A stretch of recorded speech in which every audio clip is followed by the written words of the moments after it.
The FNRad Snowboard Podcast is presented by Vans. Season 8 of FNRad is sponsored by Wired Snowboards, Anon Optics, the Boardroom Snowboard Shop, Find an Epic Agent Worldwide Real Estate, and Tribute Board Shop in Nelson, BC. This real estate secret could save you thousands. Never contact a realtor yourself. Instead, have Find an Epic Agent refer you to proven local realtors. Why? We pay you from the commission the realtor pays Find an Epic Agent for your introduction. You get the best real estate agent working for you, and we put your money back in your pocket. In over 30 countries, Find an Epic Agent makes it cheaper to buy or sell a home. That's why it pays to click findinepicagent.com before contacting a realtor. Support also comes from Dakine, Mount Seymour, Grouse Mountain, Pro Standard GoPro accessories, and Volcom outerwear. Hey, you can also watch the show on YouTube. It's the exact same show, but you get to see the guest, you get to see me. All right, go subscribe. Thank you. Awesome. Special thanks this episode to Beneath Apparel, This Place's Awesome Vacation Rentals in Whistler, and Tomahawk Indigenous Products. Andy Finch was a name on a Palmer Pro Model snowboard to me up until I met him in real life at his home in California. His story is great, and he's a ball of smiling energy who absolutely loves snowboarding. Before I arrived at his house, Andy had been plowing his driveway to make a mound of snow for his kids to play on. So rad. He sent me on my way with snacks afterwards and a big hug. He's an amazing example of what a pro snowboarder can be. Here's my interview with the great Andy Finch. As a kid, my dad had a love for the mountains, and he wanted to share that with me. Yeah. I was an only child, high risk, and we had these junk. I think a neighbor had some skis for sale out in front. They were junk. I mean, his still had a leash on them. I mean, we're talking old skis, right? My dad tried to bring those on a lift one time, and they were like, "Sir, these are too dangerous." If our mountain would have known any better, I'm sure they would have. I remember him wrecking, and you know, he's in jeans, and I'm in $5 ski bibs and my soccer lotto jacket, and he blew out his jeans one day, so he had to take his sweatshirt off. My dad was a hairy guy, so he's got his sweatshirt off. He's wearing it backwards as we ski through the lift line on a crowded Christmas day. I love this guy. And it's all hanging out the back, right? There's nothing. He didn't wear underwear, so there's nothing there. That is crazy. Oh my gosh. I still have a great visual of that. That was hilarious. But my dad, he figured he was going to die in Vietnam. So he hightailed it out here and went to Hawaii for the summer, lived out of his car, started surfing. And that's where he kind of got a love for board sports. Killer. He started windsurfing when that was big, late 80s, 90s. Yeah. And kind of got me into that. And then I saw snowboarding. And what really captivated me was a guy catching air where I'd never seen someone catch air before. Because I'm sitting on chairlift with the skis on, right? Yeah, yeah. And this guy comes over and does a method, more of a grasser, and just like, that's what I'm going to do. There's the rest of my life right there. I'm going to snowboard. That's sick. I bugged him for 10 years. Whoa. 2 years, excuse me. 2 years. I bugged him for 2 years. Yeah. And I finally got straight A's. The only time I ever got straight A's. This is for real. He was like, if you get straight A's, I'll get you aboard. They'd always told me if I got straight A's, they'd take me to Disneyland. Okay. Well, I'm 11, 12 years old. I'm like, I don't want to go to Disneyland. I want to snowboard. That's amazing. So they went and got me a demo Burton Snowboard. And I was shocked. We went up there. We got completely brutalized the first day. His butt was black and blue. We both thought our wrists were broken. You know, that was before the tiller, you know. It was just, it was all man-made snow, and the comb of the cat would just grab a chunk of ice and drag it till it became this big. And we're running into these things and getting knocked over. Death cookies. Big old death cookies. The next time, you know, he's like, Andy, you sure you want to do this again? And I'm like, yeah, Dad, we're doing this. Yeah. All right, so we're cutting stadium seats out to fit in our snowboard pants and like figuring out how to pad ourselves up. We show up in the parking lot and we're like filling the snow and it's like a foot of pow. It's like, I don't think we're going to need these. That night, my dad goes out and buys a snowboard. Rad. Impulse. I'm like, are you kidding me? I bug you for 2 years. I keep saying 10. 2 years and you go out and buy a board that night? So I was like bitter but stoked. Yeah. And he became my best buddy. We just rode all the time together. It was an hour and a half to the mountain. Yeah. And I was a public school kid, so we were weekend warriors. Yeah. What's the mountain? It was Sierra Summit. It's now called China Peak.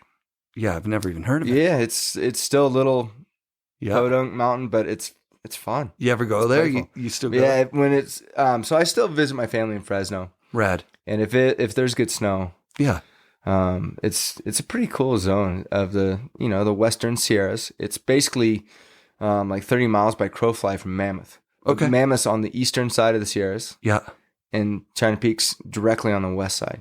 Killer. Yeah, that's so cool. Yeah. So you're obviously you get fairly good for your age because you.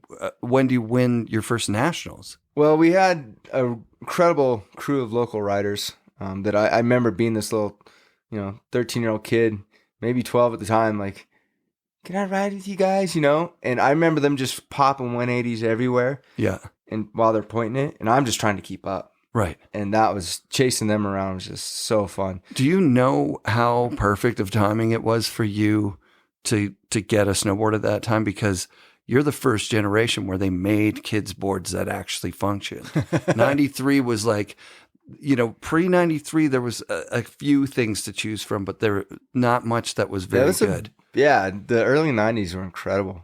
Just seeing how fast snowboarding was changing. Yeah. I mean, the pros at that time, the events that was starting to come to them, and with Terrier and Daniel Frank, Jim Rippey, those guys, loved watching them. I mean, big fan of Blaze, and Farm was kind of my first guy, though. His runs in Alaska, just charging everyone else, slowing down before cliff bands, and he's just and then backflipping wind lips. And, such a sender, yeah. Which when I first got on Rip Curl, I was pretty psyched to like. He showed up on the first shoots. I'm like, no way, you're on he Rip was Curl on Rip too. Curl too. Yeah. Oh, that's so dope. Yeah. So yeah. He kind of went the whole way through. He's one of those guys that it's too bad that he. I don't mean have a manager type of thing, but that he didn't manage his career. He wasn't able to manage his career to have the longevity of like a skate legend or a surf legend, because not possible. He's too wild. He's too wild, but you have to reel him in. Yeah, he deserves it. There's no way. Yeah, I mean, he paved the way, but that was kind of the essence of snowboarding, right? Yes. You know, that's kind of part of what made snowboarding. I mean, I remember that guy just everywhere we went, he was rapping. He flew to Europe with his board with no board bag. Just like he took the sticker, stuck it on the board, threw it in the thing. Of course, why wouldn't you? He flew in his boots, so he didn't have to pay any extra money. No, and that's the beautiful thing about snowboarding, right? It's not, here's the rules. It's like, here's what you can do and what you can't. Right. And this is possible, so let's do it. Yeah. And the same thing with my dad and I. We found any way to make it possible to get to the mountain, to get lift tickets, whether it was a club card or, maybe I had to be 6 years old for an extra year or whatever it was. Like, I did that. You made it happen, right? Yeah. Totally. That's rad.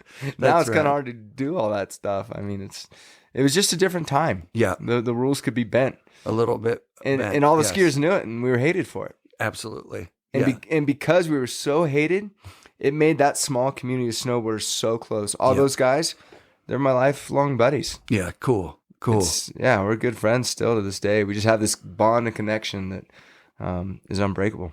So when do you first compete, and is it an instant success, or does it take? There was Michelle Harvey, now Armstrong. She kind of took that crew of ripping snowboarders, kind of took them under the wing, and she started the Central California series because there was NorCal, Southern Cal. And Central Cal was just kind of lost in no man's land. Okay. So she started her own. She had to run. She knew the rules, ran so many events. And so that first year, we started competing locally, amateurly. And we had a blast. Those were, looking back, some of my fondest memories of snowboarding were those early days competing. Everyone cheering each other on, laughing. No one cared. We just had a great time. Right. And, but I remember after the second year, she's like, hey, you got enough points to go to nationals. You're going to nationals. I'm what? Excuse me? That's crazy. And that was my first. I went to Vermont. I had the nightmare of a lifetime to just this 14-year-old kid. Bags didn't show. I was surfing couches. Man. I ended up running over the mountain manager's son on the mountain. He cut it, and then he knew my bib number, and it was a nightmare. And I never ridden ice before. And is your dad there with you, or you? No, they sent me. Go, you're 14. Like, no. I felt so out of place, lost. Yeah, and Vermont had. I think Danny Cass was there, and I remember some of the other guys. there was a small group of guys there, or I should say a big group of guys compared to what I was used to. Right. But they were core industry people, Yeah. They were heavy players, and I just felt like an outcast, man. Yeah. It was tough for me. How did you do? I did horrible. They were these really tiny, short jumps, which I didn't know about landing on the landing. And I usually landed a lot of stuff, but I was just sending way past the landing. Like I saw some old footage, and I'd go 20, 30 feet past the landing. Couldn't figure out why I couldn't land it. That's amazing. And I'd just blow up. So I did horrible. And then, and I think I was riding a 139 Kingpin at the time. I don't even know. Spoon nose, really short. Yeah. And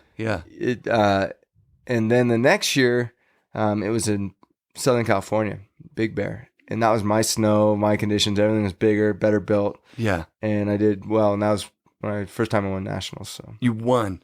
Yeah. Overall. You won the overall. Overall, yeah. Right. Overall freestyle and overall with racing and everything. I didn't care. If it had to do with snowboard, I was doing it. I did not care. Okay. So winning nationals at that point, like we're talking about when the snowboard industry is looking for the next young kid that's going to dominate. So they were hunting. It definitely seemed like they were ushering in the next generation. Yeah.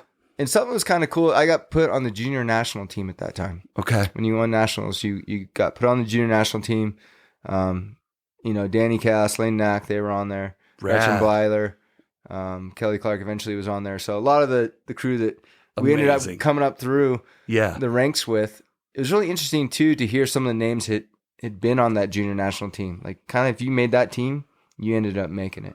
Yeah. Which was kind of exciting. That's super rad. Yeah. Do you know some of those guys from before? Like you'd be surprised the names that have come through there. Really? I just named off some of the ones that came through with me. Those are huge. Who else came through there? I think Roach. Ross Powers. Yeah. A lot of the Halfpipe kids.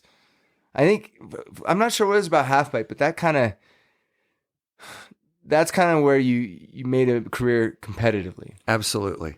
Yeah. Where Big Air and stuff was more, you made it, I don't know, in a different way. There was like different avenues to make it to the top. And because I didn't know anyone, the one thing I knew the industry couldn't deny was results. Right. Which Rip Curl loved. They loved results. So just like surfing, right? Rip Curl's all about WCT, the surfing events. They're pro riders going out and getting big wins. Yeah, if it's not broken, don't fix it. When I went in there, that kind of fit their mold. And there's a lot of years there where I kept hearing the same thing. Prove yourself this year, and next year we'll support you big.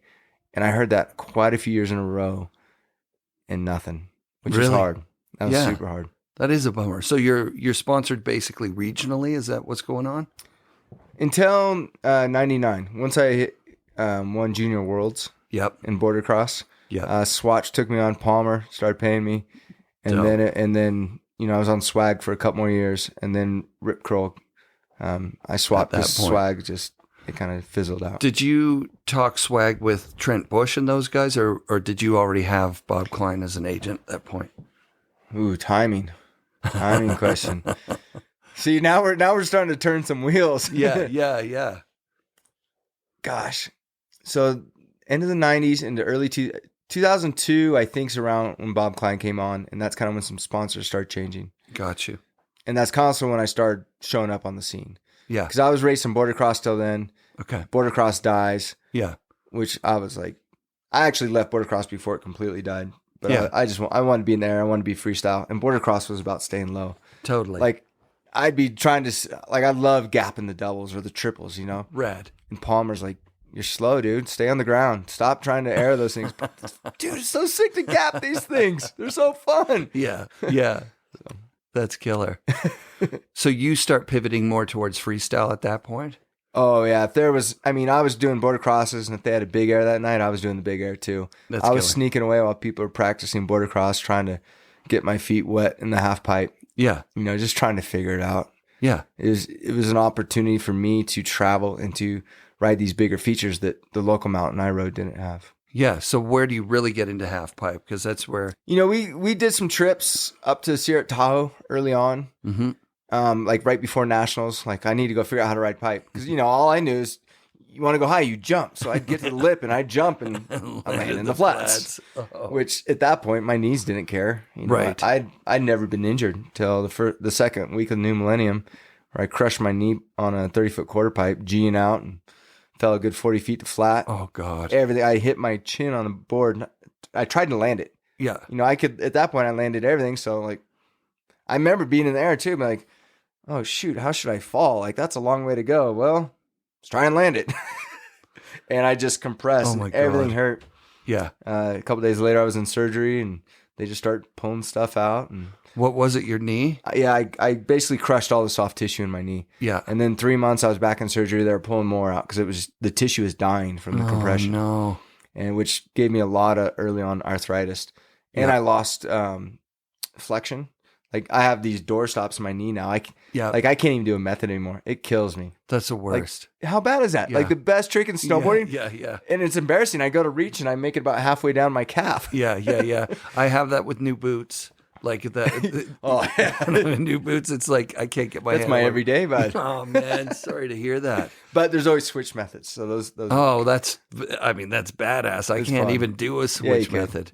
You can do it normally. You can do it switch. Just think. You train yourself. You're like, all right, so hard. Break it down. Here's what I'm doing. I'm leaning on my toes. You can do it. Yeah. Give it a try. Try it into POW. Hey, I've tried. Yeah. Well, my methods aren't that good either, but yeah, that's sick, dude. So at the injury, what age are you? I was 18. I'd never been injured. I even had the nickname like Pitbull just because I would take these hard slams and get right back up. I used to jump off 2-story buildings for fun. Like I love to be in the air. I'm dead serious. Yeah. I remember being 3 years old and climbing steps and just jumping. How high could I jump before it hurt? Yeah. I used to jump out of trees, whatever. I wanted to fly. That's unreal. I'd sandboard at the local, in the summer, there was a gravel pit near my dad's work. Yeah. And I'd sneak in through this mud pit and I would take my old Burton snowboard and I'd ride down these sand dunes. And there was like a cornice on top, and then it'd be like I was trying flips, and that's awesome. I'd be pulling sound out of every crevice for a couple of weeks. But, yeah. That's that. I had a passion. I loved it, man. Yeah. So, do you first spend a lot of time in the air in halfpipe, or is there slope style going on at the time, or just big air? Big air was the start. Yeah. I remember being in Vienna, Austria, and doing one there. I was dying of thirst, needed water. And all they had was Red Bull. Had no idea what Red Bull was. You went to the Innsbruck. Everything I had was bubbly, right? And they had these Red Bulls, and I'm like, I'm dying of thirst. So I pound like 4 of those. Oh God, I couldn't land a damn thing. I qualify like first place, and I go to finals. I couldn't land anything the first couple runs. So I tried the tricks I always land. Couldn't land them either. I'm like, what's going on here? And then I'm like, why am I shaking? Yeah, those Red Bulls, those early Red Bulls, I don't know what was in them, but they were. No one knows. You could not drink more than one. That was all I had to drink. I was thirsty. Oh man. But yeah, big airs was kind of my introduction to freestyle world, and then just trying to catch up. Like I said, I was behind the 8 ball with halfpipe. Yeah, and wanted to be in Olympics was kind of the big deal. So, which year of Olympics? I went to 2006 in Torino. Oh, sick. Which is really cool because I'm half Italian, and awesome. I actually had Italian relatives in Torino. That's so cool. And so it was my grandpa's first cousin. I go and meet him for the first time, and he's like, "In your honor, we want to roast a pig. It's gonna be this big block party. We're gonna roast a pig. It's on this day. It's the same day I'm supposed to compete in the halfpipe at the Olympics."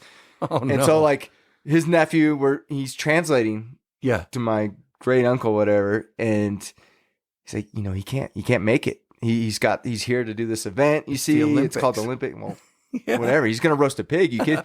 He was so offended. He was furious. I watched them dialogue in Italian for about 10 minutes before he calmed down. Wow. Like, what bigger honor could there be than to, roast this pig? Olympics? No. I'm roasting you a pig, dog. Like, we're going to do this. Awesome. That's so awesome. That was pretty cool. That was really cool. So who's on the U.S. Olympic team that year? It was Danny Cass. Yep. We had Mason Aguirre. Yeah. And Sean White. My God. Yeah. How did everybody do? We did good. Gosh, I ended up qualifying third that morning. Danny Cass went straight in. because they only took 6 from the first run. And then Sean White had to take a second run. He ended up winning. Danny Cass got second. Yeah. And then Mason and I were later. Still top 10 Finals. kind of thing? Or? Yeah. Yeah, still made the finals. Yeah. See, that was the thing. I heard Todd Richards talk about it.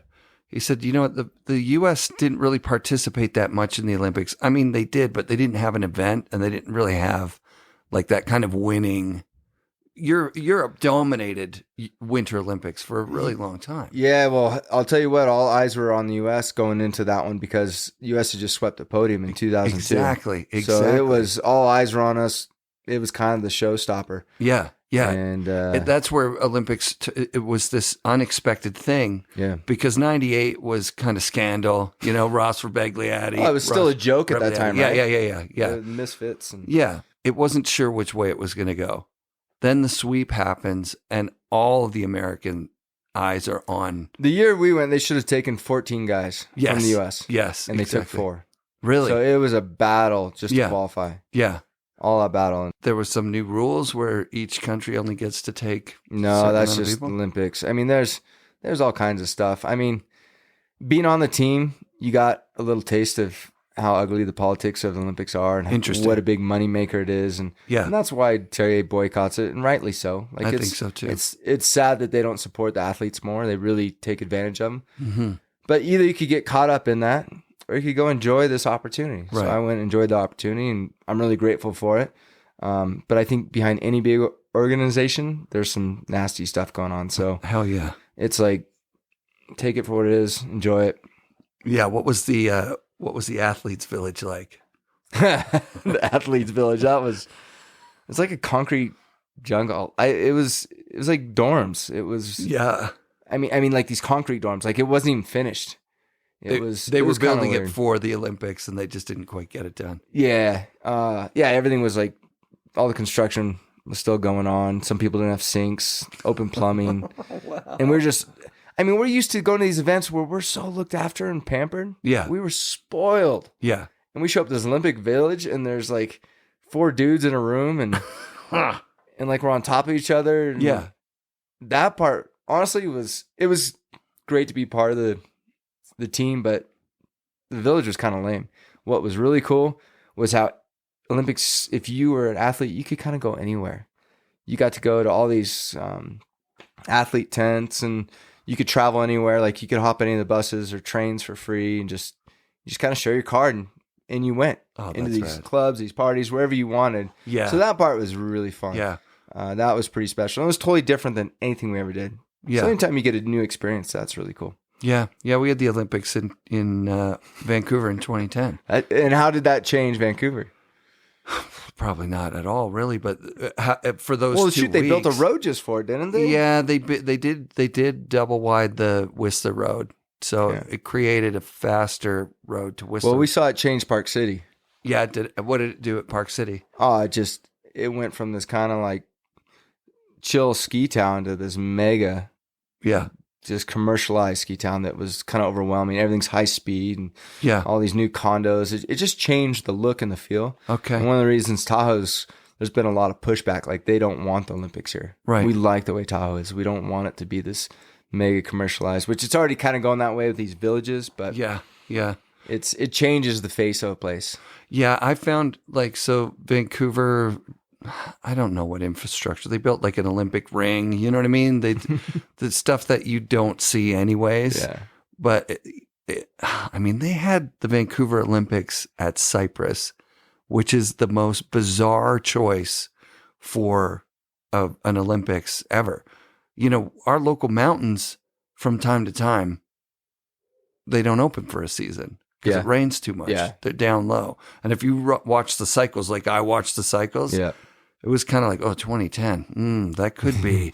That could odds be a aren't really looking good. Bad year. And we're the same way. You're on a cycle, right? Yeah. You have enough bad years. You're like, we got a good one coming. It's coming. Right. I remember seeing Farmer at Baker one year. We were on a bad cycle, and he was just like, I drove to Baker from California to ride. I heard there was going to be 12 centimeters or 12 inches. Like, I'm going. And he slept at his truck, rode the day, hung out for a bit, and then took off. Yeah. Well, and here's the reality: being up in Vancouver and us down here in Northern California, like one of us getting it. That's true. And it's either you or I. So Yeah, that's some true. years you guys get it, some years we get it. It's true. And when you're getting these insane years, we're just jacked down here. Yeah, and when you guys are getting the crazy Yeah. snowmageddon or whatever you call it, oh my God. February. Yeah. It's nuts. It's nuts to see.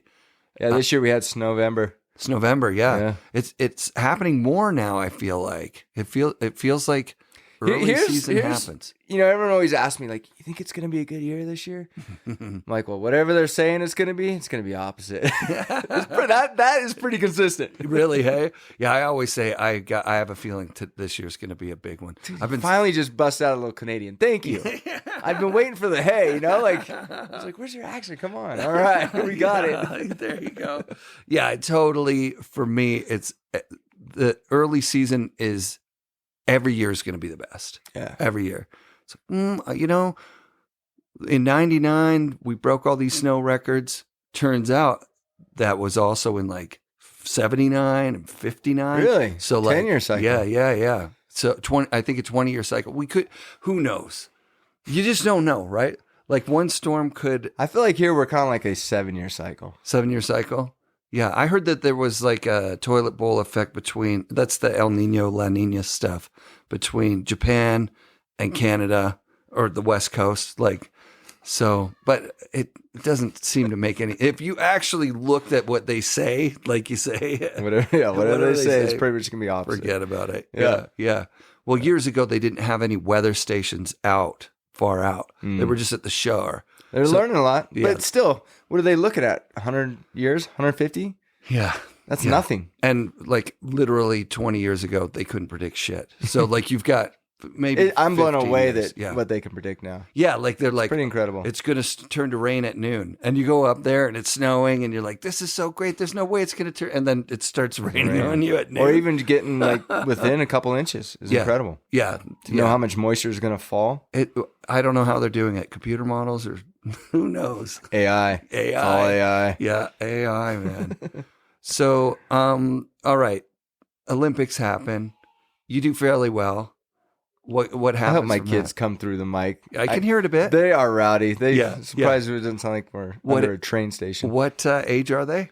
They just turned 6 and 9. Oh, that's a great time. I feel like it's the golden years. Absolutely. It's super fun. Yeah, they're still kids. They just had their second POW day today. Oh, that's epic. It was pretty cool. That's epic. Their first POW day, it was the same day I ruptured my Achilles. That was gnarly. Like I was so excited. Like this is great. We're riding POW with my kids. Like a dad's dream. And I just get overzealous. I knew conditions were variable, and I thought I saw a good patch of snow, knowing that snow can fool your eyes. Yeah. Went in hot and heavy, through the kitchen sink at a toe turn, pow! Just started carting. And then I'm yelling just with frustration. Oh, of course. I just ruined the day. How does that injury happen? You just pulled too hard? Just too much pressure. You You load up, and you're trying, just too much pressure. And I hit ice, and a little pop, so it loads up, and then a little bump just finishes it. And Tommy Shasheen, who good buddy of mine, we ran the Amazing Race together in 2011. Oh, really? No way. He did his exactly the same way 3 months earlier. Oh, wow. Toe edge turn, hit ice. That's crazy. So we got to kind of go through rehab together. He wake surfs a lot, right? Professionally. He's incredible. Yeah. So he's kind of the one who got me back into wake surfing. Yeah. And so we do that a ton now.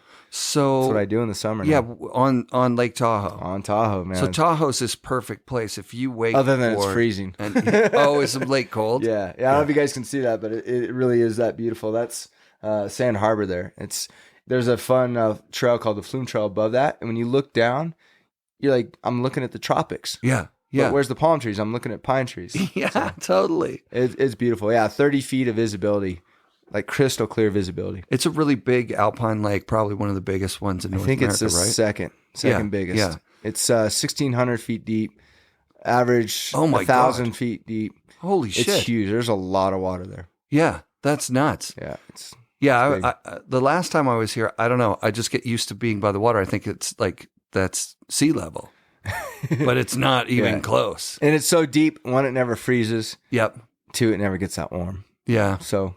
So it's wetsuits. What do you guys wear? Shorties or fulls? It depends. I mean, we're like full rubbered up. Yeah. Beginning of the summer. I mean, it doesn't start to warm up till middle of July. Yeah. And then is it shorts or is it we'll shorties? trunk it through September.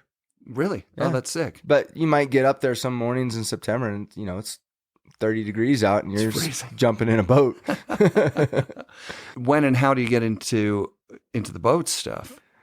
In my teens, growing up in Fresno, we have a lot of days around 110 degrees, really hot. Yeah.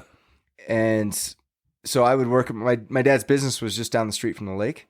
So I'd work in the morning, he'd drop me off at the lake, and I started wakeboarding a bunch. I was trying to be professional in wakeboarding and snowboarding. I could see that. And then I crushed my knee in 2000. Yeah. And the impact of wakeboarding just killed me. So and then with where snowboarding was going and wakeboarding was kind of dying, I just went all in with snowboarding.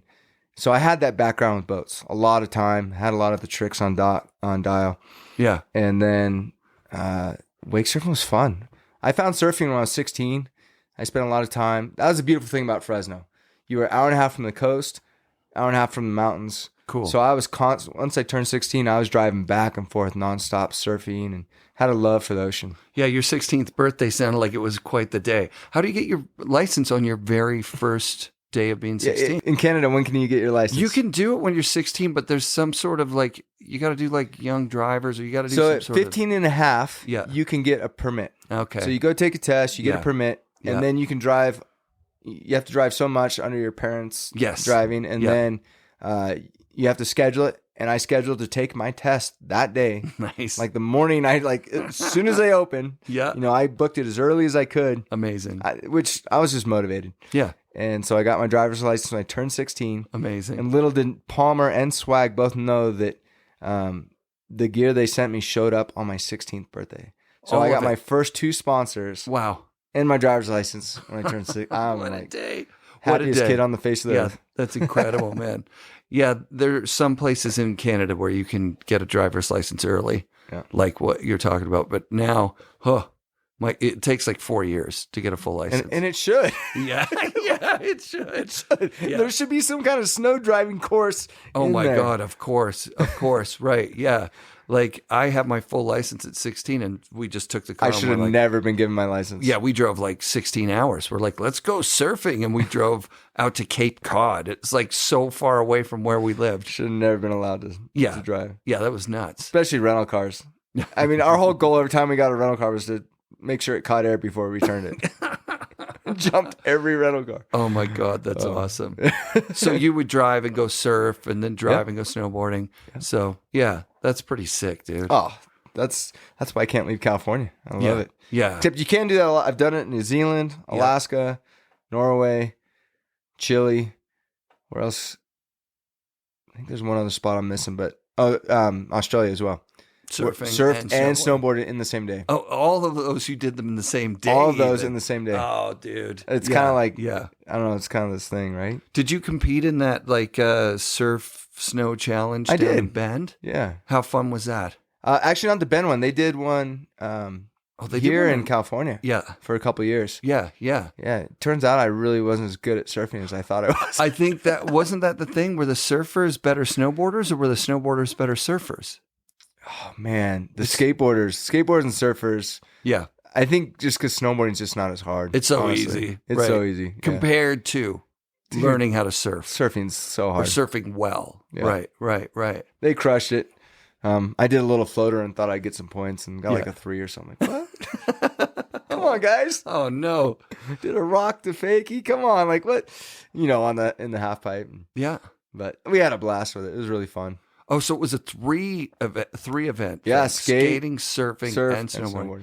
That's fucking Todd cool. Richards did really well. He was in it that year. Yeah, he's a good surfer. He's a great skater. He's an amazing snowboarder. Yeah. Yeah, I could see that. Yeah, he And he's a competitive. Did you compete against him? Yeah.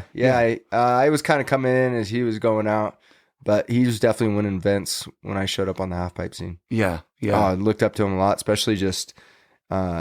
I think if you wanted to follow someone that had a successful career, like what did he do? Because he probably had one of the longer careers out of anyone I know. I think if you include his announcing career, he's the longest like professional. Yeah, but even just the snowboarding side. Yeah. I mean, I guess he probably could have prolonged it a little bit more with backcountry. Someone that's He didn't ever do that, did No. he? He never did. He didn't do a backcountry era. He's still doing McTwists, trying to see who can do him the longest in there, like to the oldest with Terrier, right? Is he? Yeah, I'm not think surprised. so. I think so. I'm going to be talking to him too. My hopes is like I just turned 40. I'm 41 now, but Oh, wow. When the day I turned young. 40, I had a really good backcountry day. I'm like, I got to backflip off a cliff and land it today. So that was like my goal. Was like Yeah. keep backflipping. Oh, that's sick, dude. Yeah. I used to have this dream when I foolish as a teenager, like I want to be doing backflips when I'm 80. Wow. I now really doubt that. Who knows, man? Who knows? I definitely I see that we get more fragile as we get older. Like, Oh, hell yeah. we definitely just break. But Yeah. I don't know. Maybe. Hey, 80 years old. you're do halfway there. backflip? You're halfway there. You're still doing them. That makes it sound like a really long ways away. Yeah, it is a really long ways away, but it goes fast, actually. Right. I found all my 40s to go so quickly. Well, time speeds up, doesn't it? It does. It really, really does. Yeah, it's kind of chaos. I'm definitely getting to the point now, like, I'm just enjoying riding my kids, seeing them. Yeah. I mean, like, you kind of, like today, you kind of sacrifice, like, a good pow day to just go do slow turns. But you're just passing the candle, you know? One of my favorite days ever was a pow day with my kids. And yeah, it was a little bit frustrating. Teaching my kids was frustrating because that's just the kind of person I am. They're like, how do we do it? I'm like, you do it. You just do it. Like you Go practice fall. and you go and you go. And then one day you can do it. But yeah, seeing the looks on their faces when they're like, we can go as fast as we want and just crash and it doesn't hurt. Like, yes, please. This is awesome. But yeah, you'll get back there. You'll get back into the backcountry and and you got your free ride years ahead of you. That's where I got my start in snowboarding. It was just free riding. Right. That's how we rode. We just made the mountain our playground. Yeah. And being up here in Tahoe, it feels right. Like Tahoe is really playful. Yeah. It's very accessible. Place. I'm really happy every time I come down here, blown away by the accessibility to like the number of resorts. Yeah.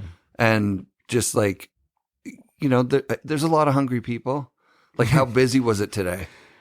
That was calm. That was chill. Yeah, it was. Oh, yeah, it's Monday. Sunday was insane. Yeah, and that's still nothing. Like you hit a holiday weekend and blue skies. Like you might as well just sit on your couch because you're just gonna be sitting in your car otherwise. What if you? Yeah. So up. like, what if you roll up there at 6 a.m. or something and just get in the front of the line? You're gonna be on hold. I mean, if it's a big pow day, you're on holds. You're on hold. You know where to go and where not to go. Yep. There's days to go. There's days the one days you try to grab are the sneaker days. Those I mean, today was almost kind of one where you go out, you get the free refills throughout the day. You know. Yeah. Super. Oh yeah. Was it dumping up there all day? It was dumping. Yeah. It was nuking pretty good. Is tomorrow supposed to be sunny? I think it is. Partly. I might go. You definitely should. I gotta get interviews too, though. And I had such a good day yesterday. It's like, do I ride or do I get work done? Did you bring a split board? I don't even split. I'm embarrassed to say. Actually, I'm gonna own it. I'm not embarrassed to say it. I don't like splitting. I'm no good at skiing. Did Bassett say that today? No. I've tried to get him into it. He's like, it hurts my knee. I'm over it. He says he's gonna. He actually did mention that on tape. I think that it hurts his knee. Yeah. No. Right after we quit, because he's gonna maybe go up to Area 2-for-1 tomorrow and try and turn his chairlift on. Yeah. Get a snowcat. Get a snowcat. His area is so sick. Have you been up there? I've helped him build some of that stuff. Oh, that's so rad. I love Mikey. He's like one of my favorite dudes. He has the right idea. Like he's conscious. He's paying attention. Dude, and his knowledge is incredible. And his ability to just dive in. He won't have everything figured out. He'll just have a vision and go. Yeah. And I love that about him. Yeah. That motivates me to go beyond my comfort zone and try things. Cool. Yeah, actually, we're talking about Todd Richards having a long career. Bassett is still sponsored right now. Oh, yeah. And he was sponsored in 89. He's always been at the forefront. I mean, what he did with POV shots. That was insane. And then just everything. His resort. Yep. I mean, I don't know if you saw the rock on the front of the house. He helped me do all that here. No way. Yeah. Oh, that's rad. I loved what he did with his cab. I'm like, dude, would you help me? Yeah. So he came and spent a few days helping me face the front of the house. That's wonderful, man. That's so cool. He's such a rad dude. Yeah. So I don't know if you guys know what happened losing his property. And we talked about it a little bit, but his I know shop. Yeah. The dude lost everything, man. 8 months apart. I told him it's like you pretty much died. Yeah. and lost everything, but you didn't. Because when you die, you lose it. You take none of it with you. Yep. He pretty much, everything got taken away. And he had amazing tools and just his life's work of woodwork that got burned up. I mean, that had to take a part of his heart. Yeah, So, for sure. He seems like he came through it with a good attitude. Of course, he's Mikey. yeah. That's Mikey right there. Yeah. He comes through. He's the most positive dude I know. Yeah. He's dope. Yeah. Anytime I can get a day with him riding, it's like, let's go. Yeah. So we'll put a lot of days in, sometimes at Sugar Bowl. Yeah. Because that's right near Area 241. And Yeah, he's got his pass up there. That's what he was saying. He rides with, probably his wife rides too, I'd imagine. I haven't seen her out there riding. I imagine she rides, but yeah. I'm sure his kids are going to be ripping soon. Oh my God, yeah. I'm sure he's excited. That's going to be cool. He's going to be such a good daddy. Yeah, he talked about it. Yeah. Like His mom and dad are around. They take, man, every time he's got a project, guess who's there doing the back breaking work? His mom and dad. Really? They're always there. That's amazing. They have looked after that, him and Tina. They're just awesome family. They have to have those two. Like, they'd have to be right? incredible. Two awesome human beings. Yeah. That did so much for the sport too. Right? Yeah, both of them. Both of them. Yeah, that's incredible. Yeah, it's really cool. Hey, you mentioned that you went to New Zealand for, what was the Heli? World Heli Challenge. That sounds, how did I miss this? Well, okay, first of all, I'm not a contest guy. I'm not even a video guy, you know what I mean? I just go out and snowboard.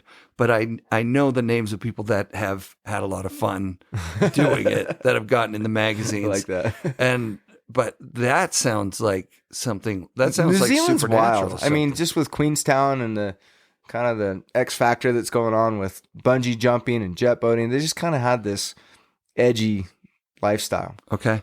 And snowboarding fit right in. Yeah. And then doing that, I mean, incredible mountains, but really tricky to nail. I mean, you talked to Travis Rice, that first video party filmed down there, kind of changed everything. Yeah. I mean, they put some serious time down there to get that many good days. Right. It's just not easy.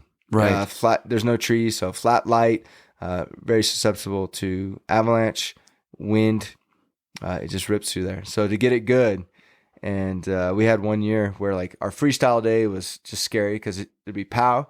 You'd send a roller and land in ice. Oh God. Like, it's not like you got to like ride it and figure out what was good. It all looked the same. Just like I was talking when I ruptured my Achilles. Yeah. I know snow can fool your eyes. Right. Don't trust your eyes. Right. And then the next day we were on this big steep face with gnarly features, and it was blower. It was go time. I mean, the first round was kind of test the waters. Yeah. And when I realized how good it was, I mean, anyone that's put enough time in snowboarding, and I'm sure you have the same thing, Eric, there's a few days you can think of that were so deep, so good, Oh yeah. that you don't even look. You just go. Yes. It doesn't matter how big. Mm-hmm. I remember days where you look at the tops of the trees and make sure you don't run into a tree. Right. And other than that, if it's a small tree, whatever, there's enough snow in it.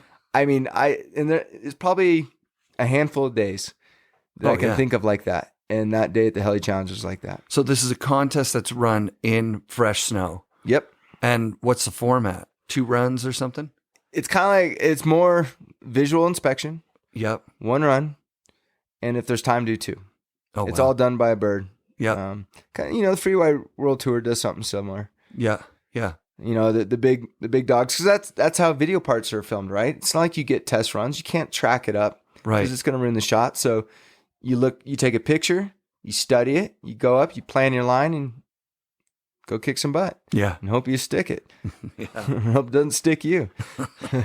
So I think that's kind of where the pinnacle of Freeride big mountain is. Just see your line and try and put it down.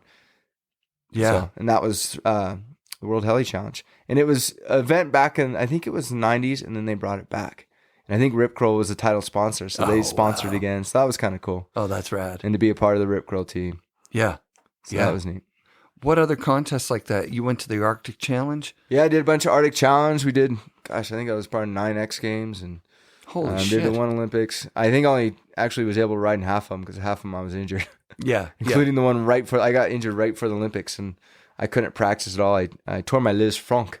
What is that? It's a ligament that holds the bones in the middle of your foot together. Oh, God. And I ripped it apart. So the doctors wanted to send a screw through the middle of my foot. Yeah. I'm like, no, I got to drop in the Halfpipe in 12 days. Yeah.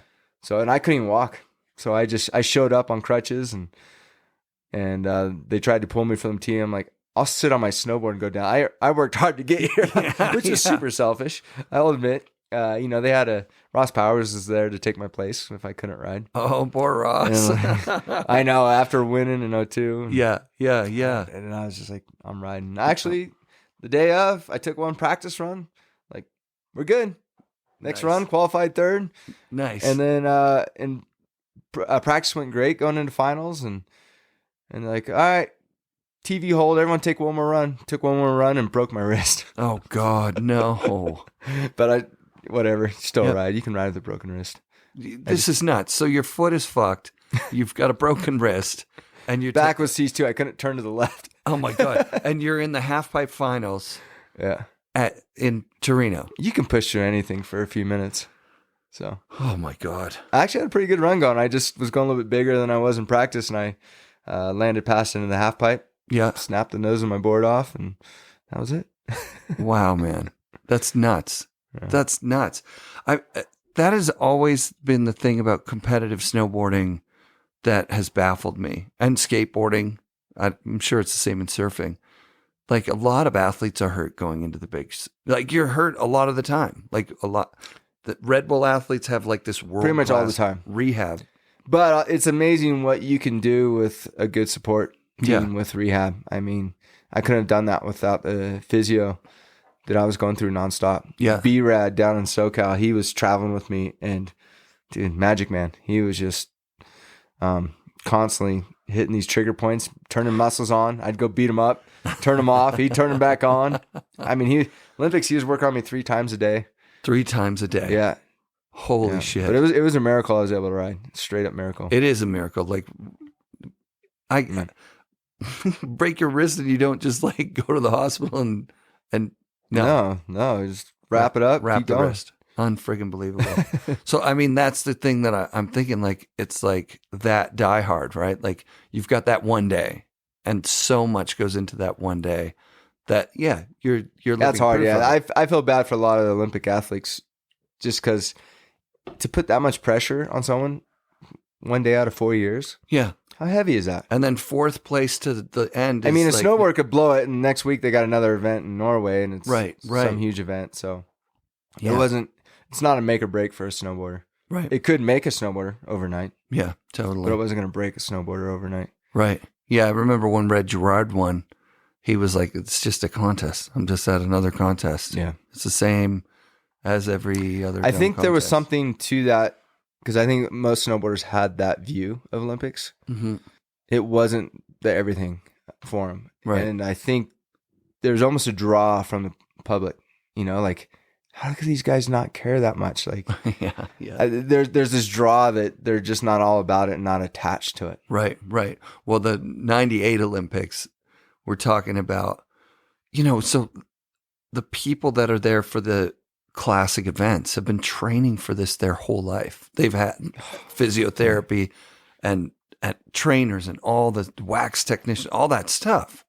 And then the snowboarders in 98 show up. Heike's, is that when Heike had the mohawk? That was that was 2002. Oh, that was 2002. Right. Yeah. Like literally these guys are on their own, training, drinking beer. The outfits were weed. A joke. Everything was a joke. Yeah. Well, and even that year, I think 98 was like an exhibition year, wasn't it? I it's kind of like so. Test the waters. And I think that's right.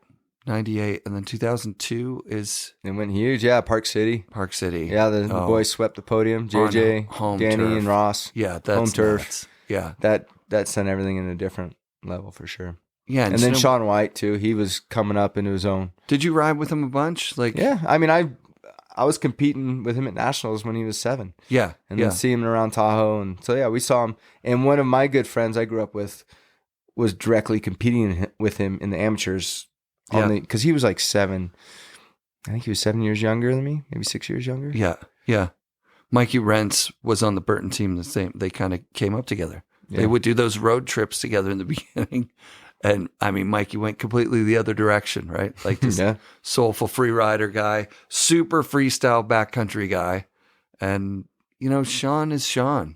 No one's ever had the support that he had. Like, they knew this kid had all the talent. Burton gets behind him. Yes. The pros get behind him. The industry gets behind him.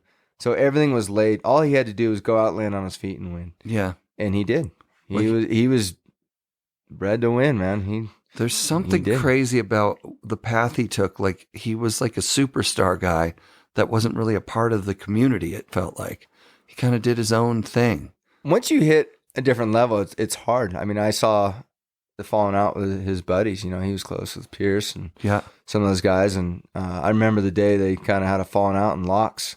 Yeah. And I think there's just a tension there. You know, how do you continue this friendship with this stardom? You know, well, and I don't know how jealous they were, but either way, it created tension. Right. And it's kind of like a marriage. It takes two. Yeah, I got you. It's never just one side. I got you. And he had a lot of tension. He seemed to have a hard time, like, being cool with that. You put any of us in that situation, and we're all gonna struggle. Yeah, I could see it. Yeah, he was part of our nature. He was just so dominant. Hey, he was incredibly dominant. Yeah. I mean, he had an advantage and an edge. Yeah, that and he had the talent and the drive, which it's just like, I think a lot of it had to do with the support too. Yeah, he just had a really good support. I could see he didn't have to be distracted with anything else. He could go out and just ride. Oh, I constantly, you know, I was doing all my travel bookings. I was trying to do my sponsorships. I was trying to figure everything out. Yeah.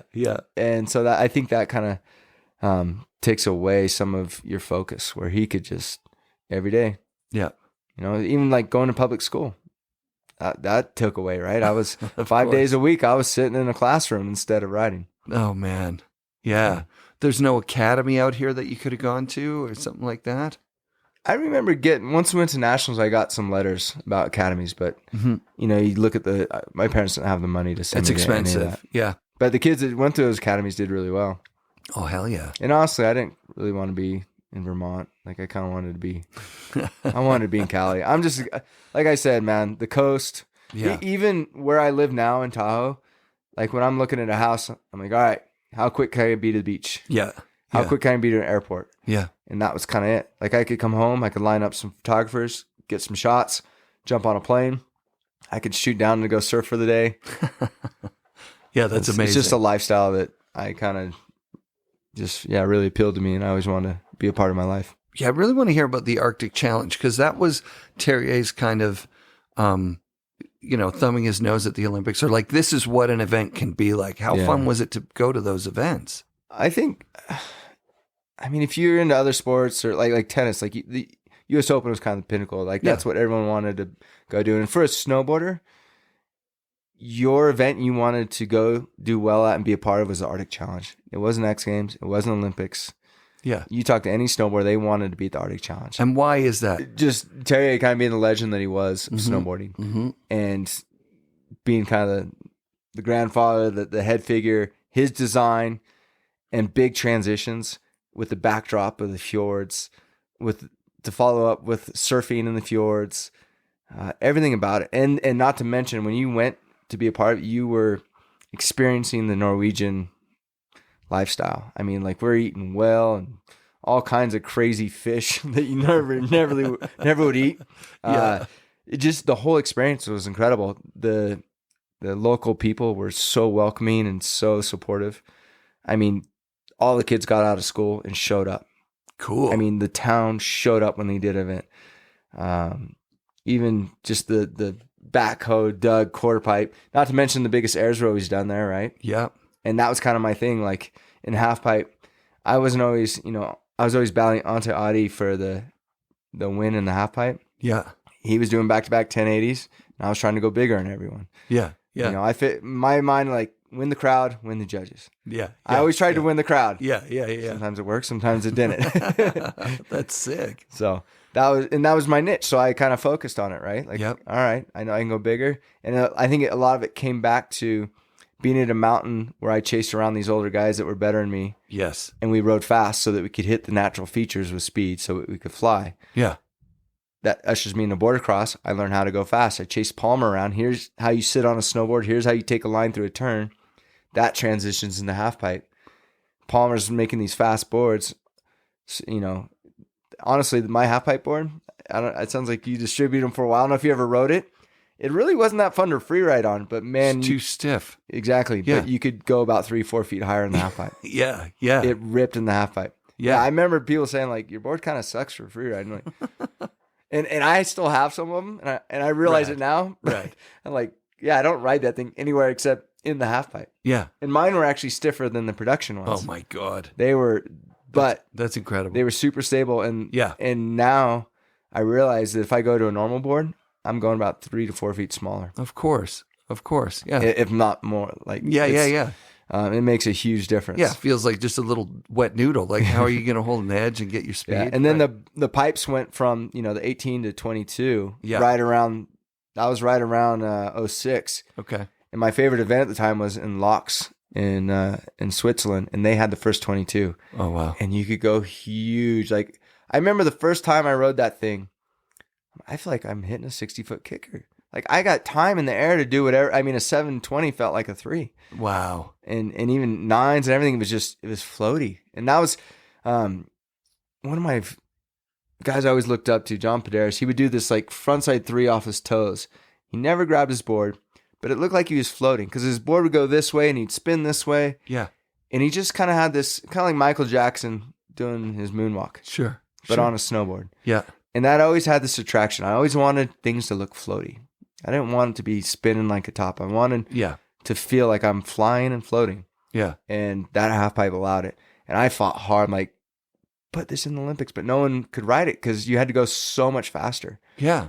And Yeah. I was used to going that fast from Boardercross. So I would have had a huge advantage if they would have done that half pipe in the Olympics, but no one was ready. You're the first and only person I've ever heard that was like that rode 18 and that was their thing, at where 22 was like, bring it on. It was amazing. Most people were like, oh my God. I loved Like, it. why? It was Why are we doing it? big that much transitions. bigger? Yeah. I mean, you were just, and you could go so big. Yeah. Because in 18, your legs are G'ing out.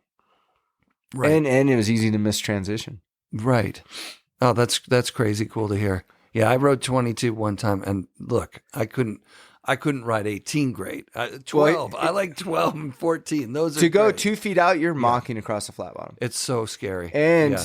really, at a ski resort, you have to keep the flat bottom perfect. Yep. Otherwise, you can't. If it gets chundry, it doesn't matter who toast. you are. Yeah. You're going a foot out. Yeah. So for a ski resort, it almost makes no sense to have a 22. Cypress built the thing for the Olympics, and the next week, they drove a cat down the middle and put like a foot gap so no one could ride it. Like it was curb. like, yeah, it was instantly. That's how the half pipes used to be. Right. The curb. Yeah, the curb, right.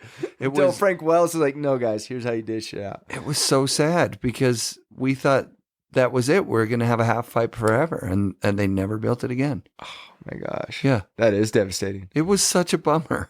That is devastating. Yeah, because I mean, even for the first hour of the day, you could let her rip Yeah. until Yeah. too many people go through. But Yep. Yeah. they were amazing. It was a different feeling though. You see it at Mount Hood in the summer, how popular the half pipe is, because you get so many hits in a row. Oh yeah, where you're hiking, it makes Yeah. a lot of sense. Yeah. Except don't they have palm or like little rope toe lifts up They there now? sure do. We never Yeah. had that. Yeah, no, that Our was first event every year was at Breckenridge, 9,000 feet, Yeah. and we were hiking. Okay, every year it's all boiler because it's all man-made snow. totally. It was. I called it break a rib. A lot of people call it Breckenridge. I had so broke off there so many times. My first dislocation, concussions, ankles. Oh, that place was brutal. Wow. But they could, because of the elevation and the cold, they could have the first pipe. So would you get, you'd have to acclimatize to the base elevation and all that, or you're fine because you're. No, we just went and were a mess. We just were headaches and. Yeah. I remember one year, every year I went there, I got sick, and it was tough, man. And we did Dew Tour, we do Grand Prix. We're doing like 3 events there a year, Yeah. and it was just brutal. Like, and my buddy JJ, he'd always laugh. He'd be like, he lived in Breckenridge. He's like, I don't know what it is with these events, but we know the weather's going to be bad every time you guys come. You guys leave, it's blue. You come, it's windy. And it was really bad because, like I said, my niche was trying to go big. Yeah. Well, in a half pipe, if the wind blows, it would seriously blow me away from the wall. That sucks. And so if the wind was blowing hard, my advantage was gone. Right. it was pretty much a bad event for me if the wind is blowing hard. Yeah, you need perfect transitions and perfect. Yeah. Didn't necessarily, I got good at finding transition. Cool. But the wind was something that you couldn't control because you go up, you didn't know if you're going to get hit by a gust or not. Right. Mammoth was another place that a lot of times missed a transition. Oh, God. So did it start to take its toll on you, all the injuries and stuff at some point, or? I never minded getting broke. Right. I was always willing. I had so much heart. I loved it so much that I wasn't afraid to get hurt. And I probably, looking back, I wish I could have changed that. I wish I would have taken a little better care of my body. Yeah. But you look at a lot of top athletes and they've all been pretty broke off. Oh, hell yeah. Sean Murray's a good buddy of mine. He's short. He still sends it big. And like you watch us walk next to each other and you're like, you guys got issues, We both kind of got this weird hiccup in our giddy up. But we kind of have this thing, keep moving. Don't stop. Yeah. He was such a dominant wakeboarder. Oh my God. Still is. He's incredible. Yeah. Is he still that good? He is so good. He still rides at 46. Rad. Like he's 18. No way. He's so good. And he's entertaining to watch ride. Yeah. He was good. It makes you want to go wakeboard. I don't so wakeboard smooth. anymore, but so smooth. I did the last day. I think second to last day I wakeboarded was doubles with him. Oh, wow. And I'm like, I should have just hung up my board right then. Yeah. I'm like, I'm done wakeboarding. That was the highlight. We're jumping over each other. I think he was jumping over me. And, but I'd follow, do a trick. He'd do it. It was, and he's like cheering you on. He invented tricks, right? Like that was a bunch of tricks. Yeah. Like he was there at the beginning. And he went bigger than everyone, which I loved. Yeah. As cheesy as this is, I'm going to, make a fool of myself here. But I used to cut out bumper stickers and put on the tip of my nose of my snowboard, "Go big." I love it. Like, I needed to write. It was so cheesy. No, that's super older guys sick, would make fun of me. I'm like, they should, but that's and they should, awesome. and they did. Yeah, no, that's incredible. That's dope. I never had a career. I was an AM all the way through, but definitely had that go big attitude. Seeing Damien doing stuff, Farmer, like you say. Farmer, so you start with Farmer. He is the go big guy. He was. Like he was breaking trail. He was the first guy to do the Baker Road Gap. Yeah. And he did it with his shirt off. What the fuck? Yeah. He's So Go Big is super sick. That's so dope that was your MO. That's funny. Yeah, I mean that's what Palmer did his whole career on. He went fast and hated everyone. Yeah, and went really, really big. I learned a lot from Palmer. He always taught me like you got to have this mindset. You gotta win here. Cool. And for him, he hated everyone. He wanted to kill him. Really? Yeah. That's what happened. And he would. I mean, he was furious. He was mad in the start. He was mad after he won. He was mad at the hotel later. And we had a lot of fun. And then for me, I found because I had a burnout stage where I did too many events, and I wanted it too bad, and I missed the whole point of why I was doing it in the first place. And I finally I need to just go have fun. Yeah. Those days I was talking about where I was just riding with the local rippers. We do a contest, cheering each other on. So that kind of became like bringing the fun back in it. And it changed my snowboard career, honestly, to just go have fun. And that's how I would do well. And that's how I could get my mindset to be a consistent rider and win quite a few events. So was through the have fun. And I cheered on those snowboarders. They were my buddies. We're traveling around 10 months out of the year together. Yeah. It's not like you're going to, I couldn't hate my buddies. Like it brought me down and I wouldn't do well. So if I was cheering them on and having fun. Yeah. Because all I had to do was put down my run. Yeah. I didn't have to, I wanted them to land their run. But if I could put down my run, I knew I'd do well. So yeah, that's sick. So that was really fun. And that changed everything. Yeah. So that's where you have all your success in that happy place, more happy. I love Happy Gilmore. Happy place. Go to your happy place. Yeah, that was me. It's all in the hips. Yeah, it was all in the hips. Yeah, that's too good for your home. Yeah. What are you calling the hole? Yeah, love that movie. That's epic. So how long is the career? I don't even know. So it was 97. I get my first sponsors. Yep. 99. I'm now a paid rider. And then through 2011. Oh, geez, that's a long career. So, I feel very blessed. Yeah. And you asked about injuries and stuff. Did it take its toll? And when I first started snowboarding, I used to have these dreams where I'd hit the first jump in the snowboard park. I'd grab and I just hold, kind of like the video game, like 1080, right? Where you hold and you just keep spinning until you land at the bottom. Yeah. That was my dream. It was this awesome dream. And I'd always land in the parking lot all soft. Nice. You know, like just perfect, smooth. And that was this awesome dream. And then all of a sudden, I'd say like 2009, I start having these nightmares. Like I can't remember my run, what I'm supposed to do in my run. I'm falling, like I'm crashing. Like my mindset changed. It was really interesting. All of a sudden, that passion I had so many years for snowboarding started to disappear. And I don't know. I really feel like, I mean, I'm a follower of Christ and I believe in Jesus and I believe he changed my heart. I believe he changed my path.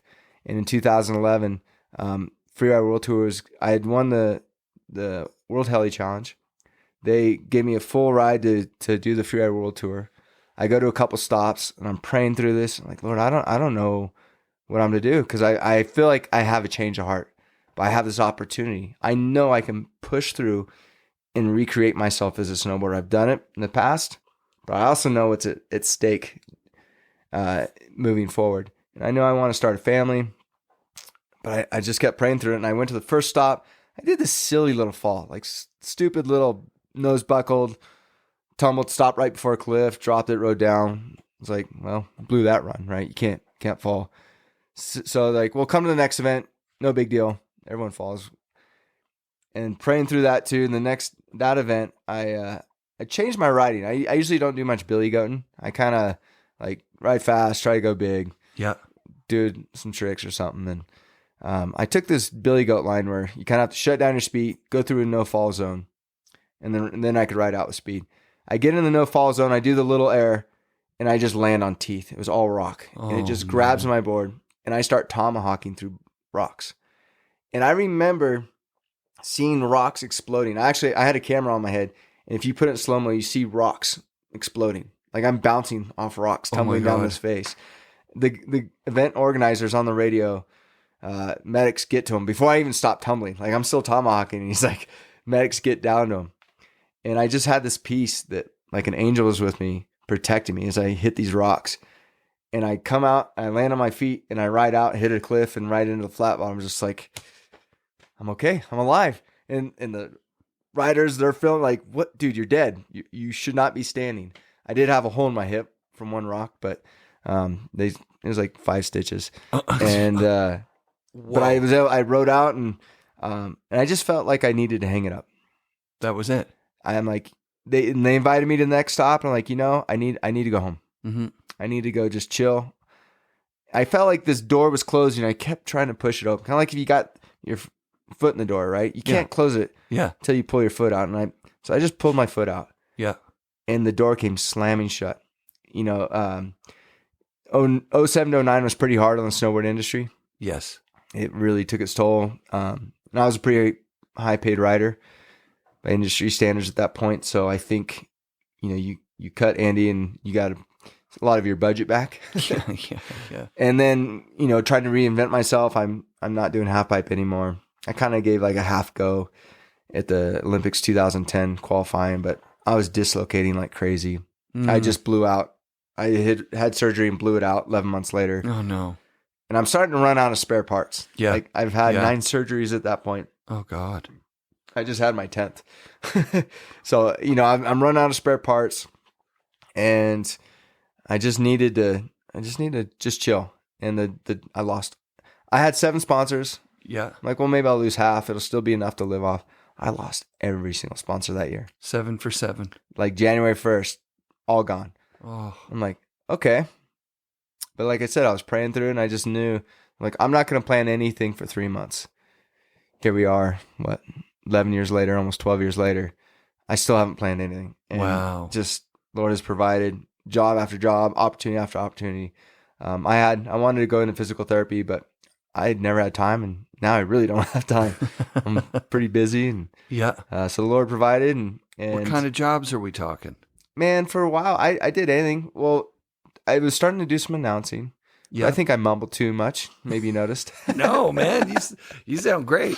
And then I started doing quite a bit of commentating and speaking gigs where I'd go and speak to people. Then I did the Amazing Race with Tommy. Rad. That opened up a bunch of opportunities. That was 2011. That was just a couple months after I retired. Yeah.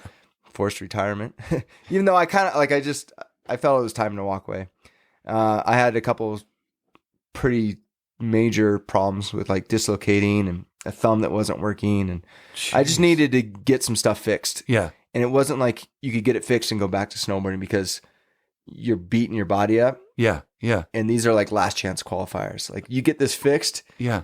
you need to take care of it. This is kind of like your last surgery in that area. Yeah. If you 'Cause break can't keep it, stretching tendons. Yeah. And, If you break it with hardware and in you there, got major it's problems. Yeah. You're nuts. Yeah. So it was like, all right, you got to take care of your body now. So I always tell people, if you're riding at 100%, I always rode like 110, 120. Yeah. I was rolling the dice. Yeah. I knew my limit and I constantly went past it. I wanted that win. Yeah. Yeah. Sometimes it paid off, sometimes it didn't. Yeah. Yeah. Now I try to ride like 10, 20% under. Yeah. I still know my course. limit. Yeah. Of And course. I try to ride That under. makes way. Yeah. That's more of a dad way of riding for sure. And then surfing was amazing. Like you go out, you can push hard in the ocean. Yeah. I don't know how many times I thought I was going to die and I come out fine. Right. You know, you're hurting at night, but it's a good hurt. Yeah. Where I go snowboarding started being like a bad hurt. And then I started riding in the backcountry a bunch. Tahoe has amazing backcountry. Yeah. And all of a sudden, like, again, I'm hurting at night, but it's a good hurt. Yeah. So That's it. I really just found a new love for snowboarding through riding backcountry. That's so sick. And I ride on my own terms. You know, it was scary on the big mountain events. Yeah. You didn't always ride when the conditions were good. Right. When you're expected to go down this gnarly face. Like, I wouldn't even consider going down this if it wasn't a contest. The first few times I saw the Freeride World Tour on TV, and I've only seen it a handful of times.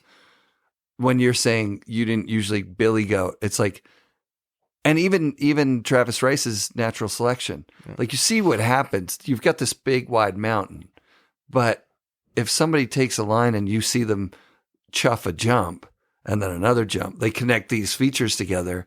And you get second tracks at it, you're like, yeah, I'm going there. Like, I'm not just running a wide open, God knows what run. Yeah. I've actually seen, and he's put in a track. Oh, okay, this is the speed. I'm going to go straight at it from a little bit higher, and there's a takeoff that's already packed down. Like, so I watch those and go, like, this format's kind of weird. It's gnarly. In that, how could you possibly put down like a filmed run top to bottom first try? Like but that's what filming is, though. But then they did it. They did, yeah. This last one, like Travis, and like just watching that was like it's a video impressive. game. Yeah, yeah. It separates the men from the boys for sure. But watching him in the Freeride World Tour, I was like, some of the stops, I'm like, those conditions are bullshit. Oh yeah, and it showed. Yeah. I mean, unfortunately, it doesn't make snowboarders look very good. No. The skiers can rip it, but right, it shows. You know, snowboard trying to slam on the brakes to dump speed. Yeah, it's ugly. And they're just chattering through stuff. It's ugly, yeah. But I mean, I get it. That's a challenge. How do you do it? What do you do? Right. I talked to Birdie about it, like Bertrand. Yeah. Oh yeah, he's such a dude. Did you ever race against him? I never raced against him for years. He was a coach at Wendell's when I went there in 1990 or 91. Awesome, yeah, Birdie, yeah. And I've had him on the show. So he has so much heart in competitions, right? Like he was winning a bunch of Swatch Boardercrosses when I was racing. So that was when you were racing against him. Yeah. How is he as a competitor? Pretty serious. Oh yeah, I think all the Europeans were real serious. yeah. But just a smiley, happy, awesome. Oh, they were great. Yeah. That's cool. But I mean, planning an event, he has a tough job, man. How do you run it? And they're totally willing to make changes to make it better. Right. But you're dealing with Mother Nature. It's like a surf event, right? I mean, they kind of copy, WCT event, right? Where it's like you have a 2-week window. Mm-hmm. Conditions get good, you run it. Conditions never good, you still got to run it in crap conditions. And when you think about that, a 2-week window, a professional snowboarder that's top of their game, giving up a 2-week window in the prime of their career. Like, so you're going to get a lot of people in these events that just, you're like, who? And then you watch them run and you're like, what? Like, not in Travis's event, but the Freeride World Tour, I don't want to shit on it. I just, like, when I watched it, I was like, I get what this is trying to be, but it logistically looks like a fucking nightmare. I imagine trying to run it would be really tough. Yeah, like almost impossible. That's, we've seen the events. I've seen them where it turns on and it's amazing. That's sick. I mean, you're pumped, Yeah. That would be the best. And I've seen guys, including Travis, ride it when the conditions weren't good, and they still made it look good. It is doable. Yeah, Travis did. It depends on the terrain and the approach. But sometimes it depends on just the lay of the land. If it's a more down the fall line type terrain, it's really tough when conditions are bad because you build speed too quick. Yeah. If it's kind of traversing lines, that works. Yeah. You can dump your speed. Yeah, Scary Cherry or whatever the run is at Baldface. Yeah. It's so steep. It's so steep that you could see you basically. I remember the first day they ran that, the guys would send something and all of a sudden they go 30 feet further than they were planning. Yes. It's nuts, right? Yeah, that's the way Alaska is. Yeah. I mean, I know the first time I rode Alaska, I was about 8 feet off my line. Instead of doing a 30-footer, I ended up going like 80 and just missed an ice chunk, God. It's steep. You go far really fast. What capacity do you go to Alaska in? Are you shooting, like filming or shooting shots? I haven't done a ton of Alaska. But I've done a couple film trips. Yeah. We did a commercial up there. It's embarrassing to say. There was this Casio phone. I'm going to share it because it's hilarious. Yeah. It was. I'll put it in a window on the. Or it was this phone, and they called it GZ1, but it was like G with like apostrophe and a Z. Horrible branding, but the way it looked like Jizz1. Yeah, I was just going to say GZ. What is that supposed to be? G apostrophe Z is what? Jizz? You go. That's the only thing it could be. And we show up, and they got it. They took some Rip Curl clothing and they put big old branding, which is like kind of a no-go on snowboarding. Oh my gosh. Yeah. Justin Lambert and I were just dying. Oh, you're up there with Justin. Yeah, I was up there with Justin. We had a great trip because we were surfing and snowboarding. But man, we had this battle and we're wearing this Jizz1 outfit. Like, we're going to go Jizz1. This is great. How does marketing miss that? I don't know. That's nuts. They wrote a check. We went. Yeah. We surfed, helied. Yeah. It was an amazing trip. Yeah, you had an amazing trip. So. We just won in Alaska, man. Yeah. Just won. Yeah, because it was a G-Shock. That was the Casio G-Shock stuff was like, I get that. That makes sense. It's supposed to be this indestructible phone. Like we threw it in a fire and ice and I don't know. It was hilarious. Jizz1 phone. But insane. It was pretty rad. They... other than they ran our surfboards out to the point, it was like a mile walk to where the surf was. Yeah. And they strapped our boards down on this ATV and the rack went through our surfboards. Like they put all these holes in our board. But they flew us to the point on the Bird. Yeah. So like we come from snowboarding, land on the point, grab our surfboards, paddle out. Like that was pretty cool. That's insane. The first day we show up, we're walking out and I'm about waist deep. It was this long walk out on the point, walking through these rocks. And it's about double overhead the first day. And I'm like, what is that in the lineup? There's like a fishing boat or something in the lineup. And I'm like, I'm seeing things. Whatever. It's Alaska. I'm take a couple more steps. There it is again. What the heck is that thing? Pretty soon, it's like a 100-foot humpback whale breaching right on the takeoff point. Whoa. And we just spent an hour walking out the point, half hour putting on this wetsuit. We're now going to have to paddle our hearts out. At which point do you turn back? Yeah. You don't. You keep going. That's nuts. Alaska's just wild. It was incredible. Yeah, that sounds amazing. The seals look at you like you're a stranger. You're like, you're not from around here, are you? Yeah. It was cool. Surfing in Alaska is rare too, right? Like there's not like a ton of people that have done it. That's cool. There's a little community there in Yakutat. Yeah. And then we took a bush plane to Icy Bay. Yeah. And the plane lands at the airport. They pull off a dead guy, put us on. We fly to Icy Bay, and we were paddling into these waves that had like glacier ice chunks floating around. Like, oh my god! Like, hope I don't hit one of those in the wave or duck dive into one. That'd break a board, right? It was cold. Or knock break your head out. Yeah, Jesus. Yeah, that's awesome. Yeah, it's cool. I am very grateful for all the years of experience the snowboarding gave me. Yeah, what a life, dude! It was incredible. Unbelievable things we got to experience. I'm a little mad at myself because I was a foolish teenager and even young 20s. I didn't know what I had my hands on. I didn't know any different. Mm-hmm. The things we were doing, I wish I could have absorbed it some some way more. Like I told you earlier, I don't remember half of the things. Yeah. You're just on this whirlwind. Get on the next plane, I used to have 2 sets of bags packed. I'd come home for 2 hours. I'd have all the same boards and bindings and same clothes in 2 separate bags. Wow. So I'd come home, drop 1 set of bags, grab the other, and go hop on another plane. So you're just kind of this whirlwind. Half the time I didn't know where I was. I couldn't tell you what towns I was in. Right. I could probably tell you the people I was traveling with, but Yeah, some people have that like kind of steel trap memory for stuff. Do you have it when someone reminds you and then you go, oh yeah, and then that guy was there? still foggy. Yeah, still foggy. Yeah. Or they'll tell me something I did and I have no recollection. And it's not because I was hammered or something. It was just I've started to have that because I'm old. Yeah. like I was horrible. You meet so many people, I just would dismiss names right away. And which is a horrible trait. Most people do that. Yeah. You know, you go to a trade show, and it's like, hey, nice to meet you. Meeting all these people. Oh, totally. And I wish I was better about that. Like, yeah. I put an intention in there when my kids were small to like learn the names of the friends, and the parents of the classroom. Just, it's more comfortable to be, 3 years in. That was my first kid.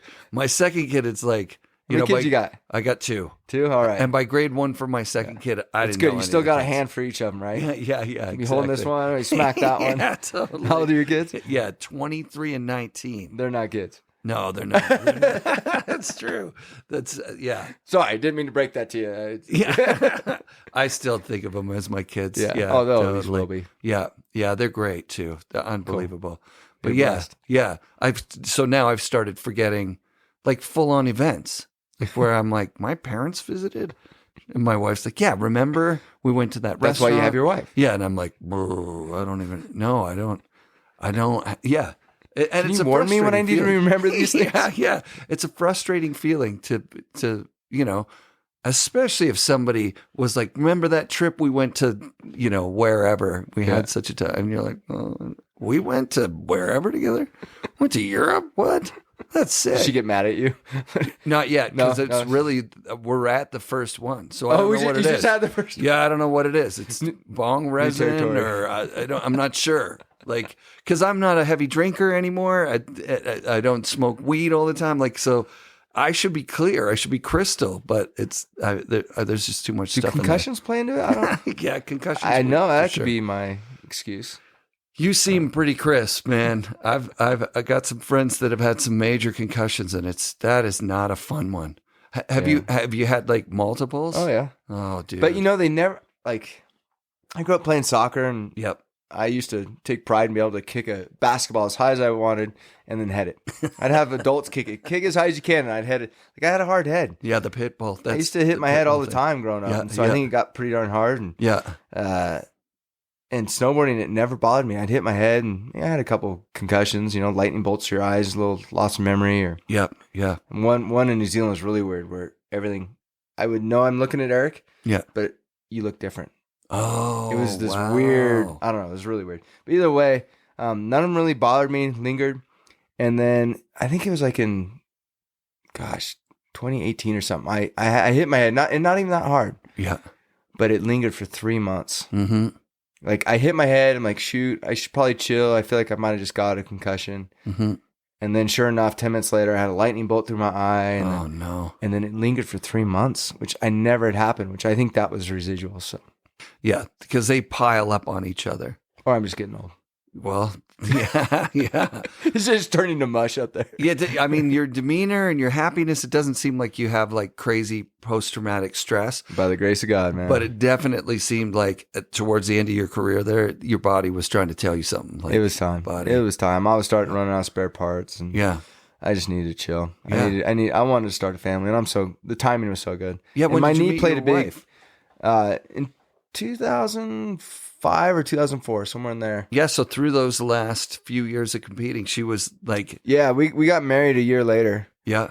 and so she got to experience. I actually decided I was going to marry her while I was at the Olympics. Oh, wow. And I gave her the trip from hell, and I'm like, well, if I'm going to marry you, you should probably come. So we didn't talk about it, but I knew. So She actually told her friend the day I asked her. Yeah. She's like, I think he's gonna break up with me today. Oh wow. And then I asked her to marry me later that day. So that's insane. Why was the read so? I was acting weird. Just I think I had this certain way I wanted to ask her, and I needed perfect weather, and we were in Morro Bay, and it was foggy for 2 weeks straight. Oh, there was wow. like 3 days on the weather forecast that were supposed to be sunny. It was just foggy every day. And it was the last day, and it was foggy, and I'm like, dang it, this is ridiculous. I was so mad. Yeah, I was so mad. Wow. Yeah. It was funny. That is hilarious. Yeah, we never talked about marriage, nothing. So it was out of left field. Out of the blue. Oh yeah. And she was cool. She was down. Oh yeah, she was so down. So she experienced those 2-bag days where you would be home for a minute and then back on an airplane. Yeah. And stuck with you through And she was a sales rep for Nikita Clothing at the time. Oh, that's cool. So, I mean, she's traveling, I'm traveling.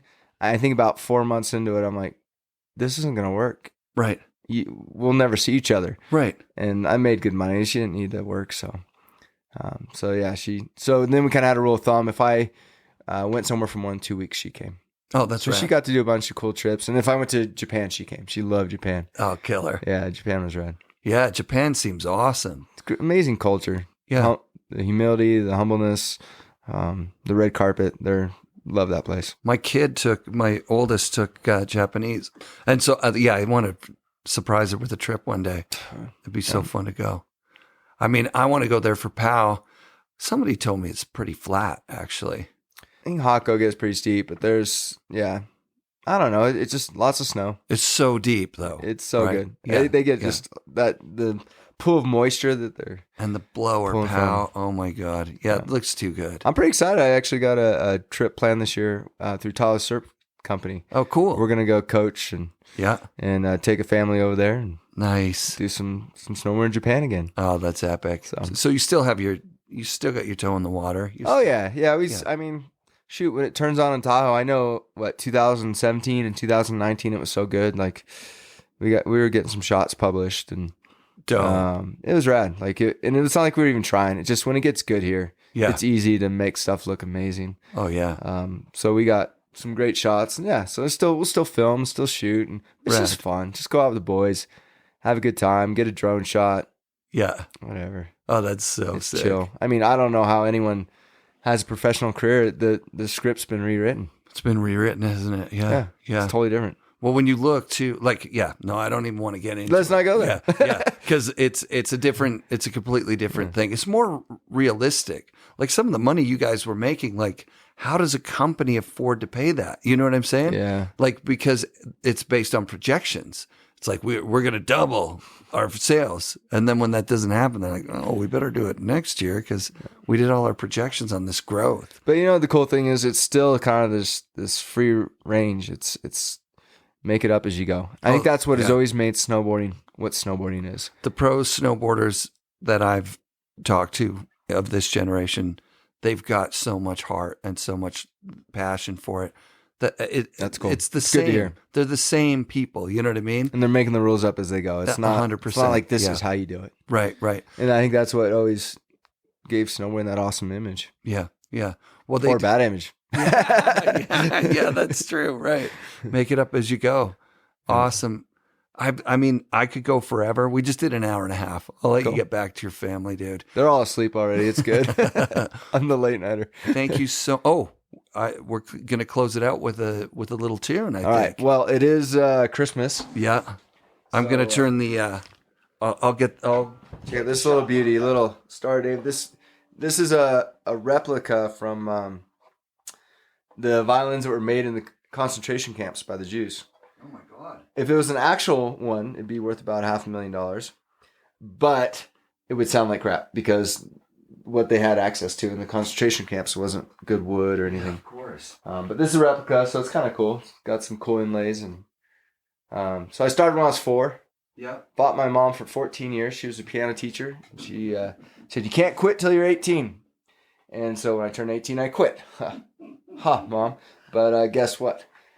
This wonderful gift she gave me that I learned how to play the violin. So, and I still play today. Still play at our church band and other things. But 'tis the season. It is Christmas. It's December 5th or so. Yeah. So how about a little, what child is this? All right.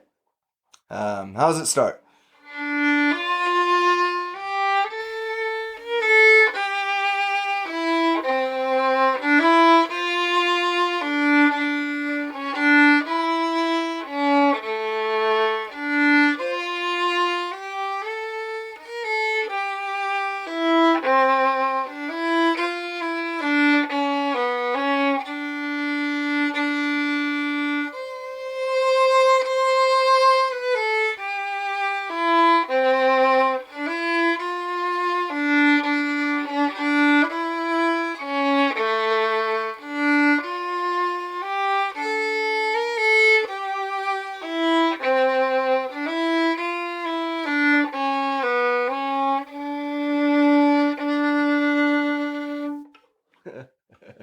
There you go. Thank you so Little much, violin. man. It's no killing machine with Henning Anderson, but hey. Dude, too sick. Thanks for doing it. No Thanks worries. for doing it. I want to give you a hug. Yeah, after dude. that one, dude. Brother's got a hug. FNRad shout-outs this week to Andy Finch and his whole family. Shout-outs to listener Rich Wines, who I met the other day in real life. He reminded me that I've got to have Mike Jackson on the show. Definitely. Be sure to come back next week for more FNRad snowboarding presented by Vans and brought to you by SIA Productions.